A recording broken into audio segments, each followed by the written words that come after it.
Good morning. Menexenus, or English would probably say Menexenus, day 3. It's still Socrates giving his very long speech. I was rewatching something from after Socrates last night, and then I was like, oh, that's why people say this is not one of the best ones. Oh, because John mentioned that Socrates is always just as surprised as his interlocutors about where the conversation is going. And of course, when he's making this long speech, that is not the case. He is playing the sophist almost, the rhetorician at least, and that's not what Socrates is loved for and hated for. So, thus born into the world and thus educated, the ancestors of the departed lived and made themselves a government, which I ought briefly to commemorate. I also read something yesterday that I thought, oh, I should mention this. Apparently it was not only Plato / Socrates who had this obsession with educating the youth properly. It was a Greek thing. The exact words were so beautiful.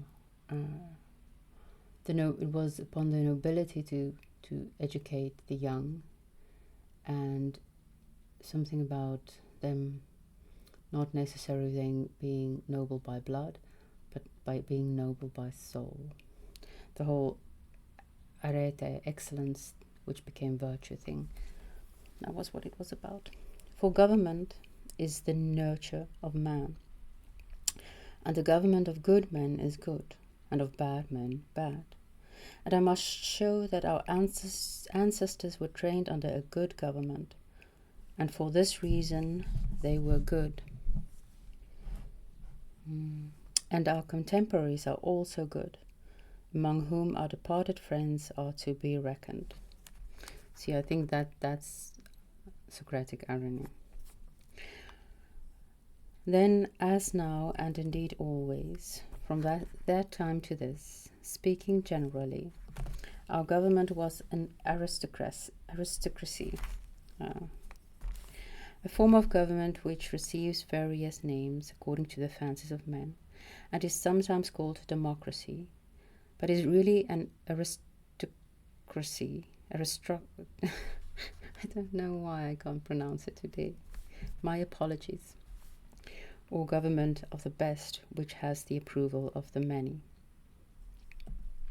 For kings we have always had, first hereditary and then elected, and authority is mostly in the hands of the people, who dispense offices and power to those who appear to be most deserving of them. Neither is a man rejected from weakness or poverty or obscurity of origin, nor honored by reason of the opposite. A man is not rejected from weakness or poverty or obscurity of origin, as in other states, but there is one principle. He who appears to be wise and good is a governor and ruler. I doubt that Socrates genuinely believed that that is, in fact, the state of the state at this stage, but I imagine it is actually an ideal. The basis of this our government is equality of birth, for other states are made up of all sorts of unequal conditions of men, and therefore their governments are unequal. There are tyrannies and there are oligarchies, in which the one party are slaves and the other masters. But we and our citizens are brethren, the children all of one mother, and we do not think it right to be one another's masters or servants. But the natural equality of birth compels us to seek for legal equality, and to recognize no superiority except in the reputation of virtue and wisdom. Now, this seems like a speech that would be very successful, go down very successful today. You're definitely going to win some votes with this one. And so there and our fathers. There's a myth in, I think it is book 3 of the Republic, because I think it was the discussed in our last group, where Socrates suggests that they tell all young men that they were actually born from the earth herself, and hence they're all brothers and sisters, all men and women. And so there and our fathers, and these two our brethren, being nobly born and having been brought up in all freedom, did both in their public and private capacity many noble deeds famous over the whole world. They were the deeds of men who thought that they ought to fight both against Hellenes for the sake of Hellenes, on behalf of freedom, and against barbarians in the common interest of Hellas. Time would fail me to tell of their defense of their country against the invasion of Immopus and the Amazons, or of their defense of the Argives against the Cadmeans, or of the Heraclidae against the Argives. Besides, the poets have already declared in song to all mankind their glory, and therefore any commemoration of their deeds in prose, which we might attempt, would hold a second place. They already have their reward, and I say no more of them, but there are other worthy deeds of which no poet has worthily sung, and which are still wooing the poet's muse. Of these I am bound to make honourable mention, and shall invoke others to sing of them also in lyric and other strains, in a manner becoming the actors.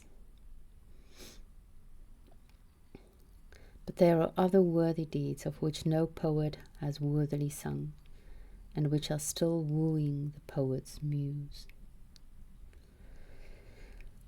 And first I will tell how the Persians, lord of Asia, were enslaving Europe, and how the children of this land, who were our fathers, held them back. Of these I will speak first, and praise their valour, as is meet and fitting.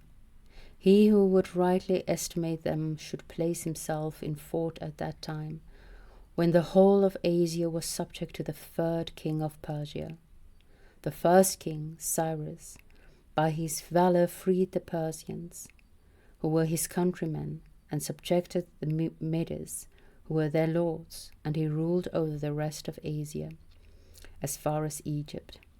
And after him came his son, who ruled all the accessible parts of Egypt and Libya. The third king was Darius, who extended the land boundaries of the empire to Scythia, and with his fleet held the sea and the island. None presumed to be his equal. The minds of all men were enthralled by him. So many and mighty and warlike nations had the power of Persia subdued. These kings mentioned here, Darius, Cyrus, they played a very significant role in the story of Israel as well. Now Darius had a quarrel against us and the Eretrians, because, as he said, we had conspired. I almost want to say they ignited the axial age spirit in Israel, because the prophets, who were the exemplaries of the axial age spirit, like, hey, maybe question yourself and strive towards being a better person, feed the orphans, feed the widows, and then maybe God wouldn't punish you. It was because of the exile that was brought about by these kings. Now Darius had a quarrel against us and the Eretrians, because, as he said, we had conspired against Sardis, and he sent 500,000 men in transports and vessels of war, and 300 ships, and deities as commander, telling him to bring the Eretrians and Athenians to the king, if he wished to keep his head on his shoulders. He sailed against the Eretrians, who were reputed to be among the noblest and most warlike of the Hellenes of that day, and they were numerous, but he conquered them all in 3 days. I think they had beautiful art, if I remember correctly. And when pottery and stuff. And when he had conquered them, in order that no one might escape, he searched the whole country after this manner. His soldiers, coming to the borders of the Eretria and spreading from sea to sea, joined hands and passed through the whole country, in order that they might be able to tell the king that no one had escaped them. And from Eretria they went to Marathon with a like intention, expecting to bind the Athenians in the same yoke of necessity in which they had bound the Eretrians. The yoke of necessity. I also read Beyond Fate yesterday. Finished it yesterday. This whole yoke of necessity. The Greeks did see fate as upon them, but they did always struggle against it. It was a futile struggle. I'm not sure. Margaret Visser, John pronounces her name differently, but she was born in South Africa, although she's married to a Colin Visser they live in Canada now, and I don't know if he's Canadian. But if that is a South African surname, then it's Visser, not Visor. And she seems to say that self-transcendence can only come when you escape the yoke of necessity, the yoke of fate. I don't know if that's true. I don't know that Plato or Socrates thought that it's true.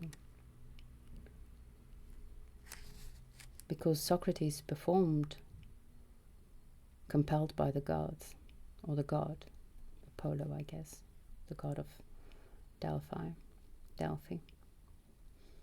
We pronounce many names very differently. So I'm not sure. I see it more. I was thinking this morning that it's like a coloring book. Fate or destiny gives the outlines, and we get to color it the way we also have, of course, only a set number of colors to use, but we get to color it, and in that lies self-transcendence, becoming artists of life.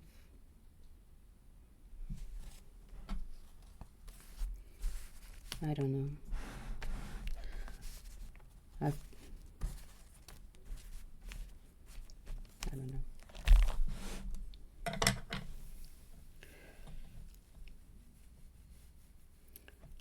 Self-transcendence, in my view, is more collaboration. I'm not sure with whom or what, than